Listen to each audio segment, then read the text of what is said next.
అండి అందరికీ. అందరూ ఎలా ఉన్నారు? నేనైతే చాలా చాలా బాగున్నాను. మా ఇంటి పెళ్లి పనుల్లో అతిపెద్ద భాగమైన పని ఏందంటే మేము ఇంటి పని పెట్టుకోవడము. మేము కాంపౌండ్‌లో రేకులు ఏపిస్తున్నాము. ఇంకొకటి ఇంట్లో షెల్ఫ్ బండలు పెట్టిస్తున్నాము. మా వాళ్ళు ఇల్లు కట్టినప్పుడు స్టార్టింగ్‌లో ఫైనాన్షియల్ ప్రాబ్లమ్ వల్ల ఇంట్లో సెల్ఫ్ బండలు పెట్టించలేరంట. ఇంక అందుకే ప్లేస్ అయితే వదిలిపెట్టుకొని ఉన్నారు. చూయించిన కదా ఇన్ని డేస్ మేము ర్యాక్స్ కూడా పెట్టుకున్నాము. అంటే బండలు లేక. అందుకే ఇప్పుడు అట్లా ప్రాబ్లమ్ కావద్దని ఎట్లా పెళ్లి పనుల్లో ఇదొక భాగం అనుకోని అయిపోగొట్టుకుంటే అయిపోతదని ఇట్లా ఆలోచన చేసిర్రు మా వాళ్ళు. ఇంకొకటేంటంటే కాంపౌండ్‌లో రేకులు ఎందుకు ఏపిస్తున్నామంటే, ఇప్పుడు మ్యారేజ్ అయిన తర్వాత ఒక రూమ్ ఎక్స్‌ట్రా అయిపోతది కదా! ఒకరికి కావాల్సిందే కదా వీళ్ళకి. అందుకే ఇగ మా అమ్మమ్మ వాళ్ళకి కూడా బయట ప్రాబ్లమ్ అనిపించొద్దని కాంపౌండ్‌లో రేకులేస్తున్నాము. ఇంకా బయట రూమ్ మాకు టీవీ రూమ్ అయిపోతది. ఇట్లా కొంచెం ప్లానింగ్ ఉంది. నేను ముందు ముందు వీడియోలో అన్నీ చెప్తానే ఉంటాను. ఈ వీడియోలోనే నాకు తెలిసి కంప్లీట్‌గా చెప్తాను. 2 రోజులు వీళ్ళు చేసిన పని వీడియో నేను ఇందులోనే పెట్టేసి మీ అందరికీ చెప్తాను. ఇక్కడనేమో మా మామ అది పైపులకు ఇట్లా కలర్ రుద్దుతున్నారు. ఎందుకంటే సిలుం బట్టి పోకూడదని. మా అమ్మ వాళ్ళ పిల్లలు కూడా చిన్న చిన్న పనులలో బాగానే హెల్ప్ చేస్తున్నారు. మా పెద్ద తాత వాళ్ళ కొడుకు అనమాట. మా ఆయన వాళ్ళు వీళ్ళంతా అన్నతమ్ముళ్ళే. ఇక ప్రస్తుతానికైతే మేము అన్ని ఇంట్లో సదురుకునే పనులు స్టార్ట్ అయిపోయినాయి. బయట రూమ్‌లోనేమో సెల్ఫ్ పెట్టడానికని ఇట్లా గోడ కట్ చేస్తున్నారు. సుత్తే శాంతోన కొడితే అసలు ఇంత దుమ్ము రానే రాదు. కానీ ఇప్పుడు అన్ని మిషన్లు అయినాయి కదా! ఇంక ఇక్కడ ఈ బాబాయ్ మిషన్‌లతోనే కొడుతుంది కాబట్టి మొత్తం దుమ్ము వారుతుంది. అందుకే ఏ రూమ్‌లో కొడితే ఆ రూమ్‌లో మొత్తం అన్ని ప్యాక్ చేసి పడేస్తున్నాము. మా ఈ లోపల రూమ్‌లో కూడా నేను మా ఆయన కలిసి ఫస్ట్ మంచానికైతే మొత్తం ప్యాక్ చేసేసినాము. అంటే ఆడున్న బట్టలన్నీ తీసి మంచం మీదనే ఏసేసి మొత్తం మూసి పెట్టేసినాము.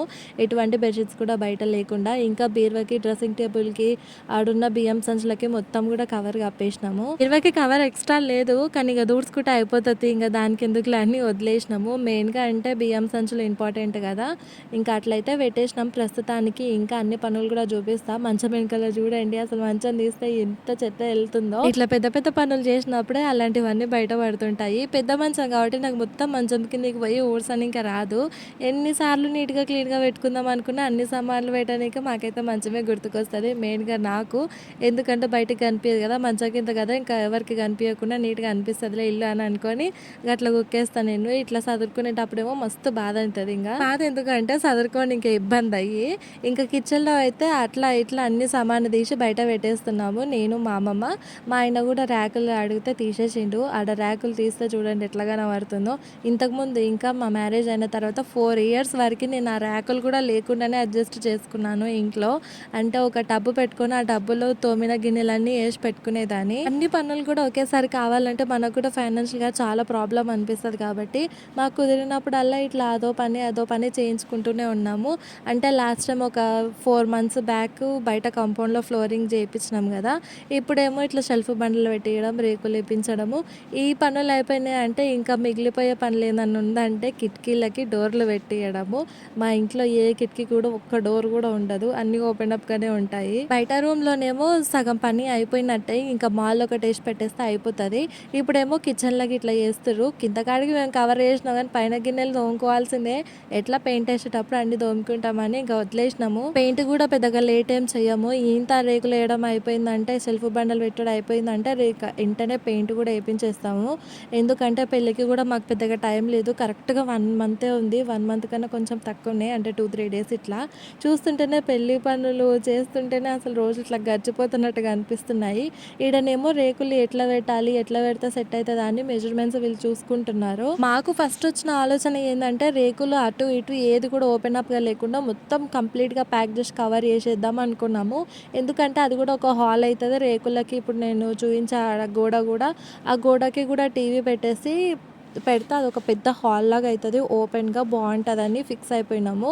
కానీ లాస్ట్‌కి చూస్తే మొత్తం రివర్స్ అయ్యేటట్టుగా ఉంది. అంటే స్టార్టింగ్‌లో ఒక ఆలోచన మాట్లాడుతుంటే మళ్ళీ ఒక ఆలోచన రావటము. అట్లా మొత్తం కన్‌ఫ్యూజన్‌గా అనిపిస్తుంది అసలు. ఇంటి పని అంటేనే కన్‌ఫ్యూజన్, కన్‌ఫ్యూజన్ అంటేనే ఇంటి పని. ఇక నేను కొద్దిసేపు అయితే దుకాణం కాడ కూర్చున్నా. మా అమ్మమ్మ వాళ్ళు ఆడ మాట్లాడుతున్నారని. సాయంత్రం పూట కదా మంది జర ఎక్కువనే వచ్చినారు.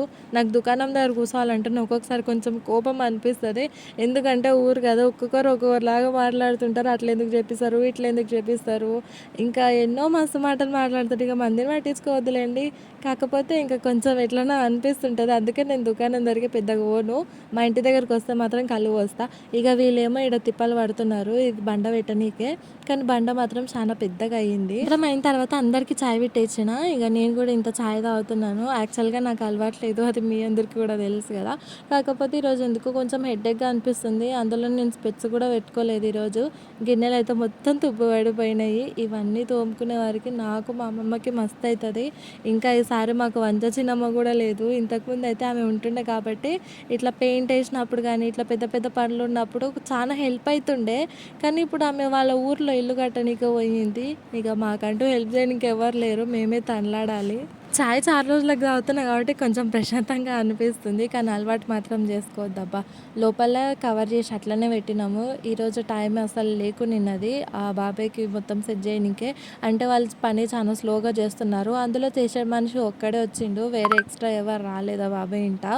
అందుకే చాలా నిదానం అనిపిస్తుంది పని. ఇంతకుముందు ర్యాకులు పెడితే ఇంత గలీజ్గా అనిపిస్తుండే. ఇంతకుముందు కనీసం ఆ ర్యాకులు కూడా లేకునిండే. నేను డైలీ వేర్ బట్టలు పిల్లలవి కూడా మొత్తం నా బీరువాలనే పెట్టుకునేదాన్ని. రోజు వేసుకునే బట్టలు ఇంకా అప్పుడప్పుడు వేసుకునే కొత్తవి పాతవి అన్నీ బీరువాలనే సెట్ చేసుకునేదాన్ని. ఇప్పుడు ఆ బాధ ఉండొద్దని ఈసారి మాత్రం నేను గట్టి పట్టిన. ఎందుకంటే ఈడ 3 బండలు ఖచ్చితంగా పెట్టించుకోవాల్సిందే. పిల్లల బట్టలు మా బట్టలు డైలీ వేర్ మొత్తం కంప్లీట్గా బయటనే పడాలని అనుకున్నాను. నా శారీస్ బయట ఈ ర్యాకులు పెట్టినప్పుడు సెట్ కాక నేను నా శారీస్ కూడా బీరువాలనే పెట్టుకున్నా.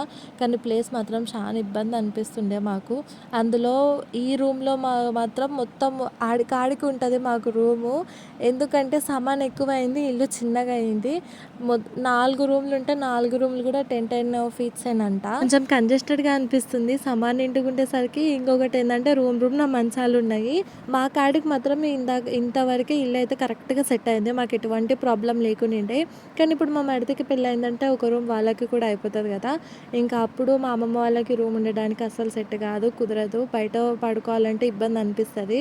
ఎందుకంటే అరుగు మీద కనీసం గ్రిల్స్ కూడా లేవు కాబట్టి వాన పడ్డదంటే మొత్తం ఇంట్లోకి చలి కొడుతుంది.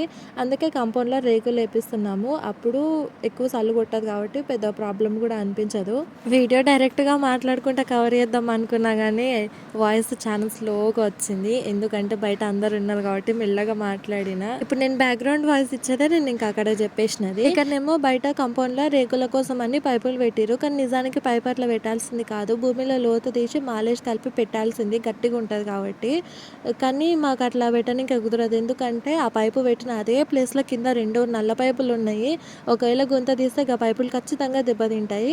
అందుకే మేము ఫస్ట్ ఏమనుకున్నామంటే గోడ మీదనే ప్లేట్లు వేసి నట్లు ఫిక్స్ చేసి పైపు పెడతారు కదా, అట్లా అనుకున్నాము. అట్లా పెట్టేసిన తర్వాత ఆ గోడ మొత్తము ఇటుక పిల్లలతో కట్టేసి కవర్ చేద్దామని ఫిక్స్ అయిపోయినాం. అప్పుడు అది పెద్ద హాల్ అవుతుంది కదా, ఇంతకుముందు నేను చెప్పిన కదా అట్లా. కానీ ఇంకా అట్లా వద్దని చెప్పారు. ఎందుకంటే పై భాగంలో గోడ కట్టింది, కింది భాగంలో కట్టొద్దంట. అదో పెద్ద అనుమానము. అందులో వాస్తులు అందరూ కూడా పాటించాల్సిందే, ఇంటికి కూడా మంచిది కాదంట. ఇంకెందుకు లేదండి, తెలిసి అన్ని బాధలు పట్టుడు అని చెప్పేసి వాళ్ళు చెప్పినట్టుగానే విన్నాము. ఇంట్లో పనులు మాత్రం ఏవి కాలేదు, ఎక్కడ ఒకనే ఉన్నాయి, చాలా దారుణంగా ఉన్నాయి. కనీసం ఇంట్లో నిలబడబుద్ధి అయితే లేదు, కూర్చోబుద్ధి అయితే లేదు. మీరే చూస్తారు కదా, ఇల్లు మొత్తం అసలు సిమెంట్ లాగానే ఉంది. ఈరోజు మా అదృష్టం బాగున్నట్టుంది. ఎందుకంటే కిచెన్లో ఉన్న సామాన్ మొత్తం బయటనే పెట్టినాం. టైంకు వాన పడ్డది. అన్నీ మోసుకొని మళ్ళీ నేను మా అమ్మమ్మకి లోపల టీవీ రూమ్లో పెట్టేసినాము. ఉరుములు మెరుపులు మళ్ళీ చిన్నవాన కూడా కాదు, కొద్దిసేపు బాగానే పడ్డది. అందరు పనికి దిగిన తర్వాత ఇంకా మా వాళ్ళేమో బయటికి పోయారు. నేను మా అమ్మమ్మనేమో కూర్చొని పాపతో ఆడుకుంటూ ఉన్నాము. నా బిడ్డకి నైట్ అయిన వెంటనే బట్టలు వేయొద్దని ఒక్కటే ఏడుస్తుంటుంది. ఇంక ఇది వచ్చేసి సెకండ్ డే అనమాట, మధ్యాహ్నం పూట తీసిన వీడియో. అలా ఉన్న అరుగు మాత్రం కూలగొట్టేసినాము, కొంచెం స్పేస్ ఎక్కువ అయిపోయి ఫ్రీ ఉంటుంది కదా అని. ఇక్కడ నేను చూపించే ప్రాసెస్ ఏంటంటే, అక్కడ వాళ్ళు పైపు పెట్టారు కదా, ఆ పైపుకి పెద్ద పైపు పెట్టేసి అందులో మాల్ వేసి అది ఆరిన తర్వాత పెద్ద పైపు తీసేస్తారు. అప్పుడు అది ఎండిన తర్వాత గట్టిగా ఉంటుంది కాబట్టి పైపు అని అనుకున్నాం. కానీ అది మాత్రం అసలు సెట్ అయితే లేదు. ఎందుకంటే అది గోడ అప్పటికి వాళ్ళు కట్ చేసిర్రు, అయినా కూడా ఎందుకో కుదురుతలేదు. ఇంకెందుకులే ఇబ్బంది అని చెప్పేసి కొద్దిసేపు తనలాడి ఇక వదిలేసిర్రు. వాళ్ళ కూడా అయితే లేదు. ఇంకా ఈ గోడ మాత్రం మా చిన్నమ్మది మా మామ ఇద్దరు కలిసి మొత్తం కూలగొట్టేసారు. మా అమ్మమ్మ ఇక లాస్ట్కి సుత్తతో ఉన్నది కూడా మొత్తం పగలగొట్టేసి మా ఆయన ఎత్తుకపోయి బయట పడేసిండు. అది మొత్తం ఇటుక పిల్లలు చాలా వరకు వచ్చేసరికి మా ఆయననే ఎత్తుకుపోయిండు మొత్తము. నేను పెద్ద పెద్ద ఇటుక పిల్లలు పనికొచ్చే కాడికి తీసి పెట్టినా అంతే. ఇంకా కూడా వాళ్ళు బయట తిప్పలనే పడుతున్నారు ఏమో వస్తుందని. ఇటువంటి పనులు పెట్టుకున్నప్పుడు పిల్లలతో మస్తు కష్టం అనిపిస్తుంది కదా. అసలు ఒక్కటి సతాయిస్తుంది నా కూతురు మాత్రం. ఎందుకంటే ఉంబరం ఉంటుంది కదా, ఉత్తగా ఫ్యాన్ కింద కూడా ఉండలేకపోతున్నాము. కూలర్ వేసుకొని ఉన్నాం ఇన్ని దినాలు. ఇప్పుడు నా కూతురు పడలేకపోతుంది. ఇంకా మరిన్ని వీడియోస్ కోసం ఫాలో చేయండి. ముందు ముందు చూపిస్తా. టైం లేదు. బాయ్.